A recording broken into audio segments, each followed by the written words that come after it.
Primeira coisa que nós precisamos identificar, que há espécies e formas de sofrimento, né? Vamos dar um exemplo. Quando você sofre uma dor, você está com uma pedra no rim, que é uma das piores dores que tem, né? Se você tem uma pedra no rim, você tem um sofrimento concreto, real. É o seu corpo que padece. E aí você corre atrás de todos os recursos da medicina para aliviar aquele órgão que está sofrendo. Aliás, sentir dor tem que ser para nós um motivo para ir ao médico, nunca de tomar um analgésico. Às vezes a gente resolve a dor com analgésico. Isso é, o organismo está mostrando para você que alguma coisa está errada, e é bom que a gente sinta dor, porque a dor é a manifestação daquilo que não está bem. No momento em que a dor é manifestada, nós temos uma espécie de sofrimento. E aí a gente sofre até o momento em que aquela dor é saciada, é sanada. Muitas vezes com medicamento, muitas vezes precisa de uma intervenção cirúrgica, uma dor muscular, por exemplo, uma massagem vai embora, o sofrimento vai embora. Só que pelo que eu percebo, o seu sofrimento é mais do que isso, né? Ele não se localiza, ele não pode ser radiografado, ele não pode ser detectado no exame de sangue.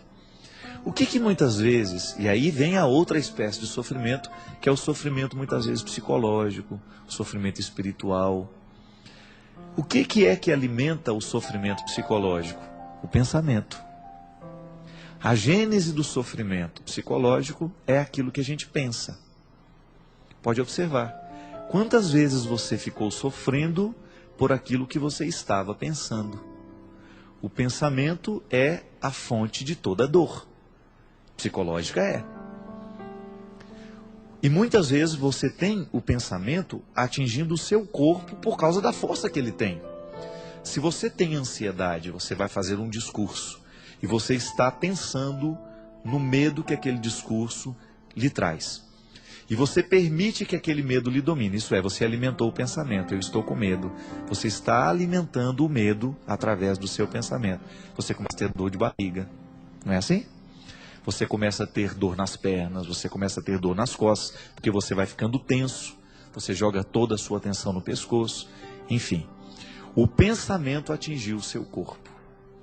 Muitas vezes o que acontece conosco é isso. Pode observar que boa parte dos sofrimentos que nós temos, eles são frutos dos nossos pensamentos.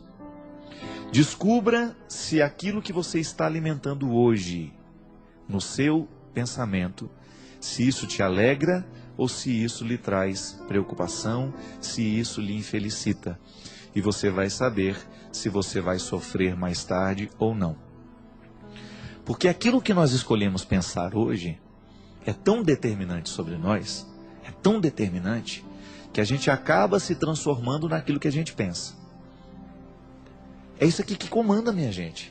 Se você acordar amanhã acreditando que você é incapaz, que você não vai dar conta de nada, que você é um nada nessa vida, você realmente tem todas as chances de se transformar um nada nessa vida, porque você será influenciado por aquilo que você pensa de você. O pensamento é tão sério, é tão determinante sobre nós, que aquilo que a gente escolhe pensar é aquilo que naturalmente a gente vai ser por consequência. Eu até penso, e digo isso muitas vezes, nós nos ocupamos demais do que os outros estão pensando a nosso respeito. Você já deve ter passado muito tempo da sua vida preocupado com o que os outros estavam pensando de você. Você gerou sofrimento, porque você ocupou o seu pensamento daquilo que os outros pensam de você, mesmo que não seja verdade. Você colocou o seu pensamento a respeito da fofoca que o outro fez. Você começou a sofrer por uma coisa que nem é verdade. O outro fez uma fofoca de você, você se ocupou do que o outro disse e passou a só pensar nisso. Por que ele falou aquilo? Mas ele não tinha o direito de ter falado. Tá vendo? Você está sofrendo. O que é você resolver o mal pela raiz? É como você arrancar a pedra do rim. Eu não vou dar atenção a esse pensamento, a isso que ela falou, porque isso que ela falou não é verdade. Eu não sou o que ela está dizendo.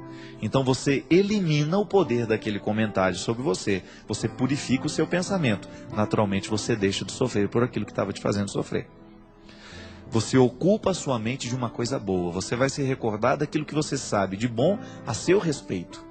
Aí você neutraliza o poder daquele comentário ruim. Por exemplo, quando você se ocupa do que o outro está pensando de você, geralmente você se esquece do que você sabe a seu respeito. O outro pensa sobre você, acaba dominando seu pensamento. Pronto, aqui que está. Não é o que o outro pensa sobre você que tem que ser determinante. É o que você pensa de você mesmo. E aí, muitos sofrimentos nascem daquilo que eu penso sobre mim. Se eu me acho um incapaz, porque alguém um dia me disse isso e eu acolhi, se eu me acho uma pessoa ruim, se eu me acho uma pessoa feia, eu dificilmente vou ter condições de superar isso que eu acho de mim, porque eu estou alimentando este pensamento. Minha gente, o pensamento é a nossa matriz, o resto é filial. E nós, quando nós temos esse sofrimento psicológico, a gente sofre por causa daquilo que a gente está pensando. Quantas vezes as pessoas vêm até mim, angustiadas, sofrendo, padre, eu estou tão preocupado. Outro dia eu atendi uma senhora, que estava preocupada demais, porque a filha estava mudando de religião. E ela veio me dizer aquilo como se aquilo fosse o maior sofrimento do mundo. E ela chorava mesmo, minha gente. Padre, nós sempre fomos tão católicos. A minha filha não tinha o direito de fazer isso. Minha filha está se transformando em evangélico. E eu disse para ela, minha senhora, a senhora tem razão de sofrer por tudo isso que a senhora está sofrendo, por uma razão. Se a sua filha estivesse drogada, se a sua filha estivesse presa, se a sua filha estivesse com câncer, a senhora realmente teria um pensamento ruim para alimentar. E infelizmente seria difícil de tirar. Mas a senhora está sofrendo por um pensamento que não tem razão. E aí eu comecei a dar a ela uma série de motivos pelas quais ela não precisaria sofrer. E naquele momento aquela senhora foi ficando aliviada, até ela mesma chegar à conclusão. É verdade, padre, eu não tinha o direito de sofrer tanto por uma questão tão simples. Está vendo como é fácil libertar uma pessoa do sofrimento psicológico? Porque você modifica um pensamento ruim por um pensamento bom. Quantas vezes você ficou sofrendo porque você ficou alimentando dentro de você, do seu cérebro um pensamento ruim sobre os outros? É igual fofoca.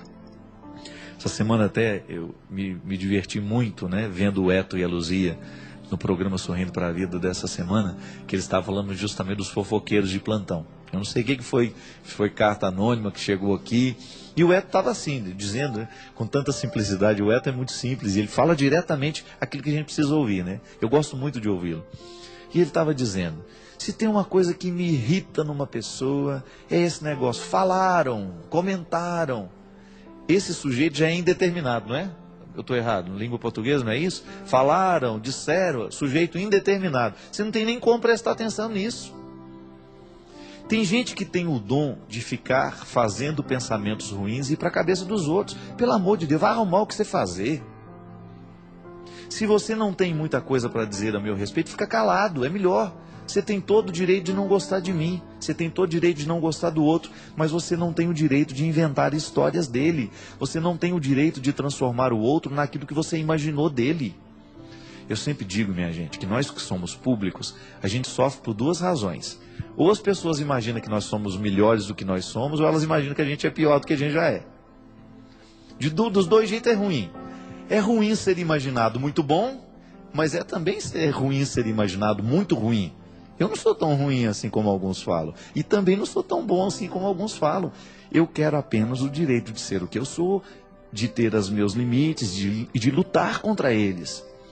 Mas agora, no momento em que o outro começa a fazer uma fofoca de você, começa a fazer um comentário maldoso ao seu respeito, você tem que escolher se você vai querer alimentar esse pensamento dentro do seu coração ou não.